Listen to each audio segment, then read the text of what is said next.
You spent money on that. That's unbelievable. Please tell me that was a gift. It was a gift. From who? Ralph Lauren. You picked that out yourself? No. Oh my gosh. Is it newer? No, it's old. I think my arms barely fit in this thing. That's because you're buff. Hey, what size is that? Large. Hey, Yeah, trimming up. CrossFit 101. trimming up. Trimming up. Hey, speaking of which, when you post pictures with your beautiful little daughter Evie, can you not look cracked out? That picture you put on, like, dude, you look. Have you seen your eyes? Yes. I'm like, oh no, Josh is on meth. Let's pray. My gosh. Let's pray for him. I was happy. I had a moment. My little girl wanted to sit with me on the bench. So I took a picture to capture that moment. So you did a line and then cuddled up.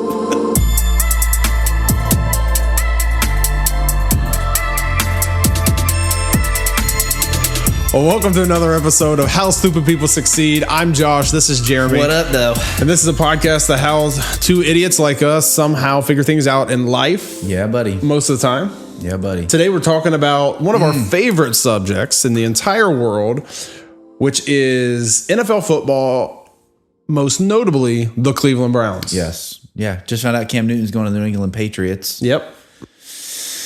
That, who cares? That dynasty's done. I'm calling it now. So who is their quarterback now? Stidham? Who, the Patriots? Yeah. A random bagger from Walmart. Who knows? It's Bill Belichick. Super Bowl. Yeah. It'll be funny. It'll be really cool to see. You know, it's tough because obviously Brady and Belichick were together for so long. No matter which way either one of their careers go, definitely the most dynamic duo, arguably, like in sports, period. You got to go to what, Auerbach and Russell to try to get like the next like duo of championships or in that kind of adversity. You go with Jordan and Phil and Jordan. Yeah. Yeah, but I got a feeling Jordan was going to do that. No, I mean, I could have been his coach. I'm like, all right, Mike, what do you want to do? Just give me the ball. All right, here we go, guys. You win. Triangle. Who needs a triangle? Yeah, exactly. So Cleveland Browns. Cleveland Browns, baby. What you got? Just went through the draft. Yep. How'd you feel about it? I felt. I'm always excited after the draft. Okay. For one. But this year, they were more sensible in what they did. Very sensible. So it's actually what a normal human being would think a team was going to do, and they did it. Yeah. So it kind of threw me off. Yeah, because they did what they filled the pieces you wanted them. They drafted. Nobody can argue. Now you can argue who they picked, obviously. Yeah. But it's really hard to argue how they drafted, what they drafted, when they drafted. Yes. Which is the first year, to your point, I ever remember going back to the draft. And I didn't watch much of it because the whole online thing, I was like, okay, this is awful. But going back through like the days and then following the recaps is like, yeah, they actually drafted the pieces that are going to help them. Yep, they filled the needs. Yeah.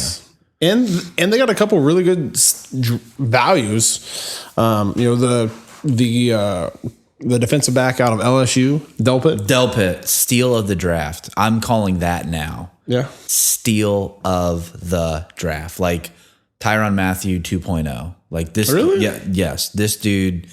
And now I'll be willing to play it back and say I was completely wrong. This dude. You also love legit. Deshaun Kaiser, though. I like Deshaun Kaiser. No, you loved No, Deshaun I did Kaiser. not love him. I liked him because of just his natural attributes. However, he could never, ever, ever get the decision making down.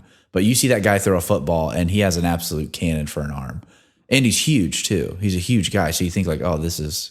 But, yeah, just can't make decisions and not accurate enough for the NFL. However, Delpit is like the prototype of... Now, I don't think he's going to be this good, but he's definitely, when you watch him, you see the energy he brings, you see the leadership, everything about him makes me think of Ed Reed, which I just start drooling over. Like, if he pans out his rookie year, guaranteed his sophomore season, I will have a Delpit Browns jersey, because that's my favorite position to watch. It's when guys dominate that position and they can come up and tackle, they can play in coverage, they make huge dynamic plays, whether it's a blitz on a sack, a big tackle, a fumble, an interception return, whatever it is. I absolutely love that position. And you think about, now you got Greedy, who seems like he can be a legit number 2 corner in the NFL. Denzel, who by all accounts is a legit number 1. and you got Delpit. It's like that's a pretty awesome basis of a secondary. And two of those guys are from LSU. So with that, maybe I'm jumping ahead, but if you notice, we took Phillips, the LSU linebacker, who, if you look at Mac Wilson, is very similar to Mac Wilson in the size and the athletic ability. Took a lot of SEC people. Alabama left tackle, what's his name? Jedrick Willis. Jedrick, yeah.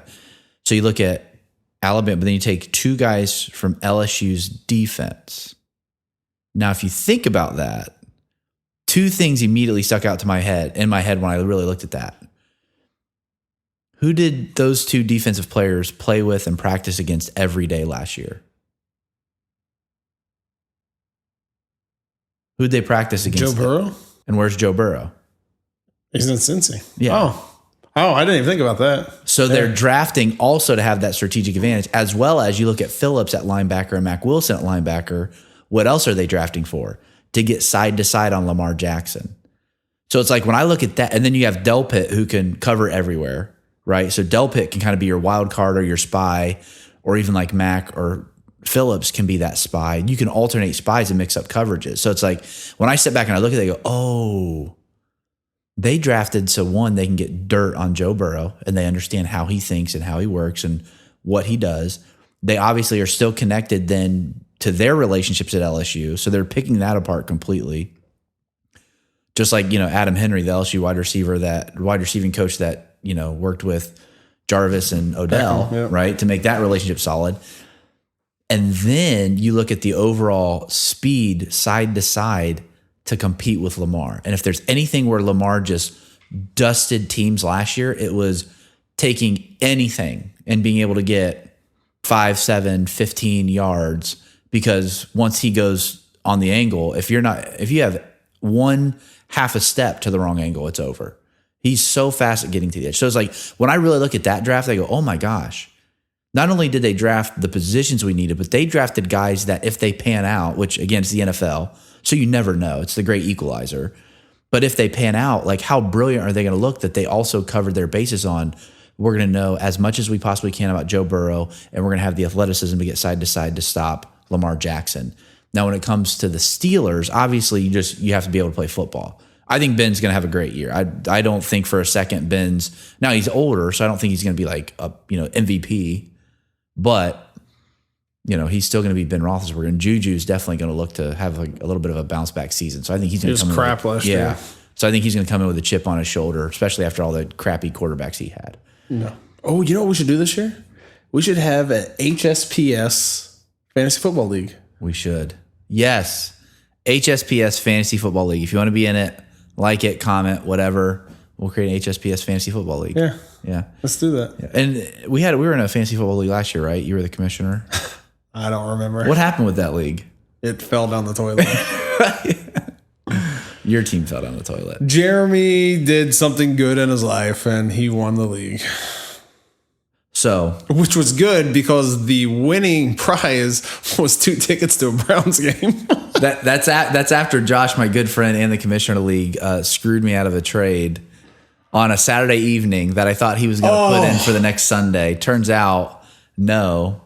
Listen, I lost players and points. And then from that point on, I told him, I'm going to win this league just to stick it to you. And everybody in the league voted against me. There were only a few that had my back. Shout out to Ryan Bales, Ben Mead, Todd Filliater, all you other guys. I can't help it. You didn't know the league rules.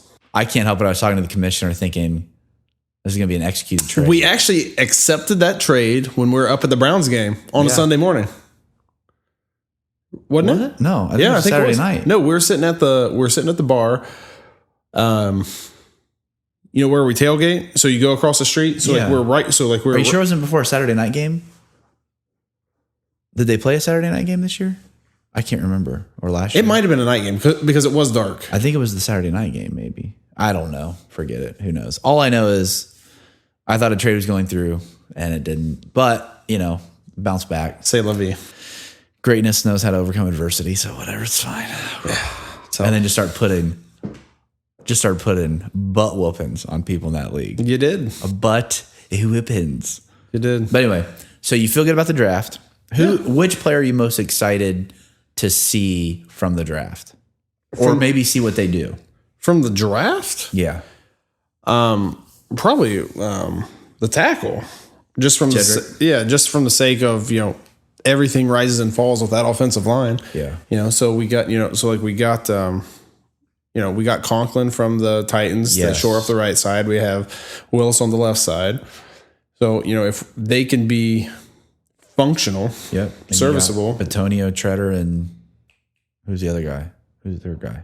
That position's still kind of open. Antonio Treader and oh my gosh, because JC's going to be the center, right? Petonio's the guard. Who's the other guard? It kind of flip flopped. It's the guy they got in the trade. Not Mac. What's his name? I don't know either. But what is exciting about Jed? Have you seen what Joe Thomas has said about Jedrick? He loves Joe Thomas loves him. And it's like, that's some high praise. Yeah. That literally when they drafted Jedrick, Joe Thomas is screaming like on whatever his social media page is. And I didn't, I was like, okay, cool. We got a reasonable tackle, but it's like, oh, he's a right tackle. Can he play left? Are they going to keep him at right? What are they going to do? And I was like, oh yeah, that's kind of weird. But then all I needed to see was how Joe Thomas reacted. I'm like, if anybody's going to know, like this kid can play. And you got to think about it, he's played with Nick Saban for 4 years at the highest level, basically NFL, junior NFL. Mm-hmm. In that program, going against those teams, seeing some incredibly, NFL type athleticism those coming off the edge. Ends. Oh, yeah. Yeah, those defensive ends. And then to think about him competing at that level and coming in. But I will say this, in the building the Browns, were you impressed with how much they thought about the quality and the character of the players they were drafting? Did that stick out to you at all? Or were you like, draft who you want? Didn't even pay attention to that. So outside of obviously we drafted the right pieces, going into the season, do you think we'll be able to go to games?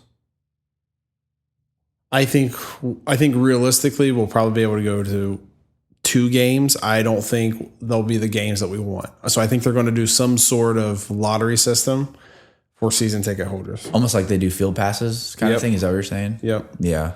Yeah. So it's like, and it won't be in our seats. Yeah. I don't think it'll be in our seats. But it's going to be really interesting how they do that. Yeah. Really interesting. Well, and wouldn't you think that the NFL would do a universal, or did you think that the actual team will be able to decide that? I think that my guess is I'll probably let the team decide, but I don't really know for sure. Wouldn't that be crazy? What if there's one team that's like, yeah, everybody's coming, and there's another team that's I'm sure you have to, abide by state laws and all that fun stuff. Or protocol. Yeah, I'm going to guess old DeWine's not getting in the way of Cleveland Browns football. Probably not. Can you imagine the death threats he would get? I mean, I'm not like, that'd be a scary thought. Like, you get death threats just walking around in a different team's jersey. Can you imagine if somebody feels like you're responsible for canceling their ability to go to the season? Here's the other thing. What are they going to do on game days if they do that with tailgating? What are they going to do at the Muni lot? That's almost like, it seems impossible to police that. And then all the other then side they might lots. not just have it. I mean, they just canceled the Columbus Marathon today. Man, it does make you wonder as far as just the tailgating aspect. Like, because you think, okay, great, you can restrict whatever you want in the stadium, but you look at the Muni and like there's no hygiene or social distancing ever there. And it's going to be impossible. Like, if you open one gate, I mean, you know what I mean? Like, how would you even do that? So are you going to have parking attendants literally parking every car? When in the past, if you've never been to the Muni lot, it's basically a free for all, a handful of rows deep, but like a mile long parking lot, and it's the municipal public lot.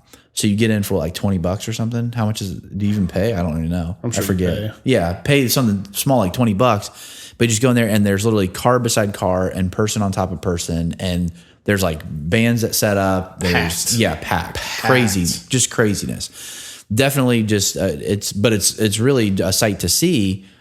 But they don't. I mean, outside of obviously a handful of security officers or whatever, they don't police it. No. So to think about the additional manpower that they would have to throw at that almost seems impossible. or they maybe just don't even open it. Well, the one game last year where they actually closed the Muni lot, so they didn't have the Muni lot open? What game was that? You remember? They closed the Muni lot for one game last year. Why'd they close the Muni lot? I forget what it was for. They closed the Muni lot. I thought they delayed it being open. Maybe. Didn't they delay it? Because it was for the night games.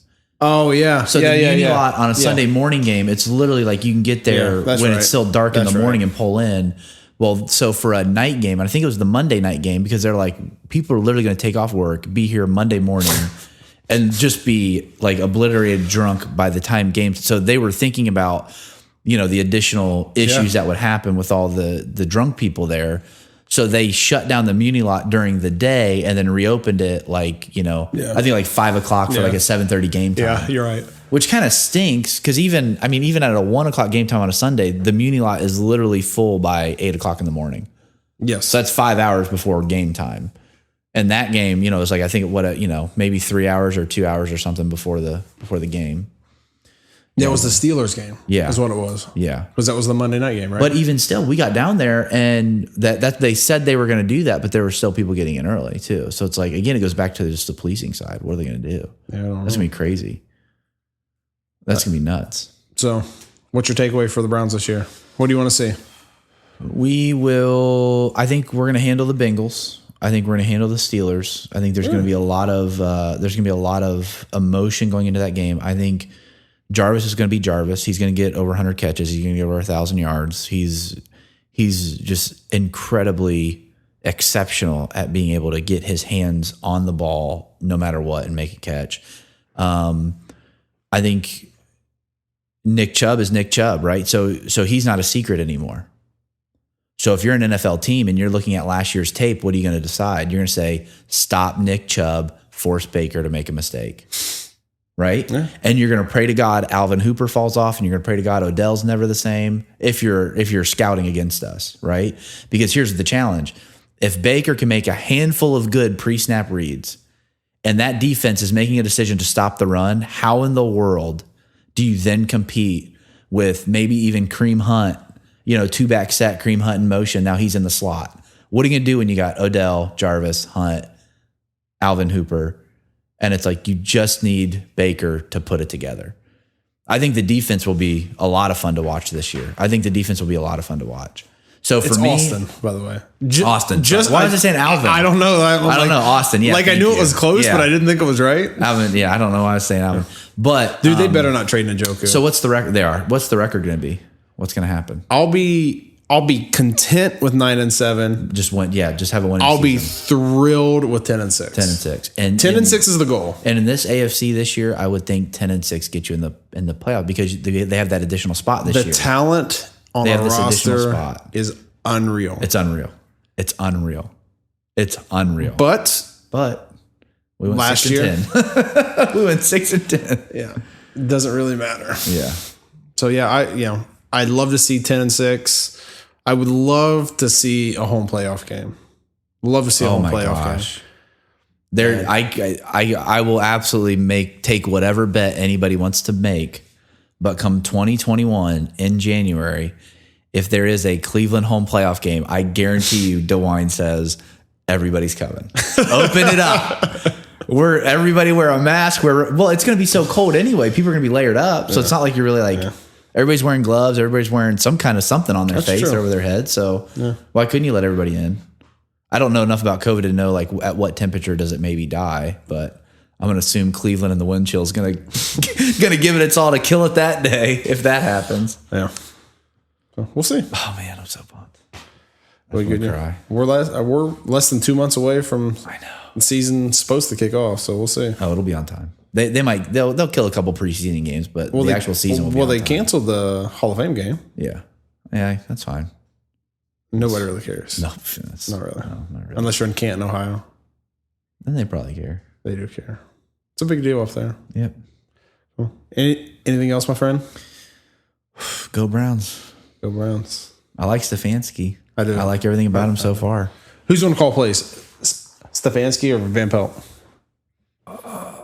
because I think Stefanski's smart, I think he will let his OC call plays. I think he'll have a very direct approach in scripting plays and halftime adjustments. Maybe crunch time, he'll be on the mic saying, I want to run this play. But I would hope, seeing what happens in the NFL and knowing just the overwhelming sensation of game management and what the head coach has to be ready to do, I would really, really hope he doesn't do play calling. If we didn't have last year happen, I would be totally okay with him calling plays. Yeah. But because last year happened with Freddie, Yeah, don't call plays. I don't want him to call plays. Don't call plays. Just be head coach. Yeah. Just stay in your lane. Yeah. Figure it out. Yeah. That's why you hire good people. That's why you hired them. Let them do their job.